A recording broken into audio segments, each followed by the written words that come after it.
జాతీయ స్వతంత్ర దినోత్సవాన్ని జరుపుకుంటున్నాము కాబట్టి ప్రతి ఒక్కరికి శుభాకాంక్షలు. ఈరోజు మన ప్రధానమంత్రి నరేంద్ర మోదీ గారు 79వ స్వతంత్ర దినోత్సవాన్ని పురస్కరించుకొని హర్ ఘర్ తిరంగా యాత్ర అనే కార్యక్రమాన్ని చేపట్టడం జరిగింది.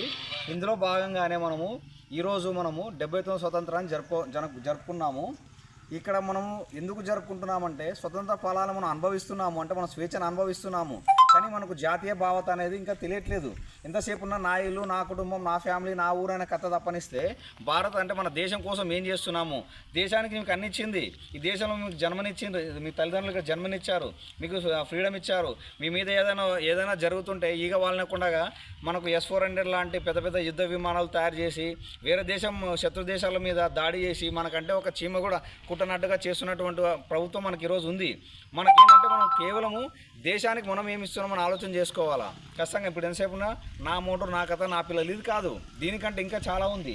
దేశం సురక్షితంగా ఉంటున్నామంటే దానిపైన మనకు ఖచ్చితమైనటువంటి నాయకులు ఉంటారు. సో వాళ్ళని చూసి ఈరోజు మన దేశాన్ని ఎవరు టచ్ చేయడానికి కూడా చాలా భయపడతారు. అందుకని మనం ఏం చేసుకోవాలంటే మనకున్న దానిలో కాస్త కూస్త మన దేశానికి సేవతో మనం అంకితం అవ్వాలా. అది నువ్వు ఒక రోజు ఒక 5 నిమిషాల టైం ఇస్తావా, 10 నిమిషాల టైం ఇస్తావా, కానీ మనం ఏంటంటే దేశం యొక్క భావన, దేశం యొక్క భావజాలం అనేది మనస్ఫూర్తి ఉండాలా. అందుకే ఈరోజు చూస్తున్నాం భగత్ సింగ్ కానీ, సుభాష్ చంద్రబోస్ కానీ ఎంతోమంది నాయకులు ఉన్నారు. మనకు తెలిసిన సర్దార్ వల్లభాయ్ పటేల్ కానివ్వండి, చాలామంది ఉన్నారు. కానీ మనం అడిగితే పట్టుకొని 10 మంది పేర్లు చెప్పలేకపోతున్నాము. ఎందుకంటే మనలో ఈరోజు దేశ సంబంధించినటువంటి స్వతంత్ర సమరయోధుల పేర్లు తెలియదు, వాళ్ళు చేసిన త్యాగాలు తెలియదు.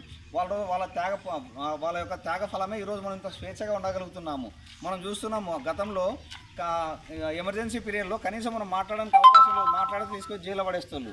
అంటే మనకు ఆ స్వేచ్ఛ లేదు. కానీ ఈరోజు మన దేశంలో మనకు స్వేచ్ఛ చాలా బాగా ఉంది. కాబట్టి మనము మన స్వతంత్ర సమరయోధులను స్మరించుకుంటూ అట్లాగే వారి యొక్క స్ఫూర్తిని మనం అందరూ కలిగి ఉంటారని మనస్ఫూర్తిగా మరొక మారికి వచ్చిన ప్రతి ఒక్కరికి 79వ స్వతంత్ర శుభాకాంక్షలు తెలియజేస్తున్నాను.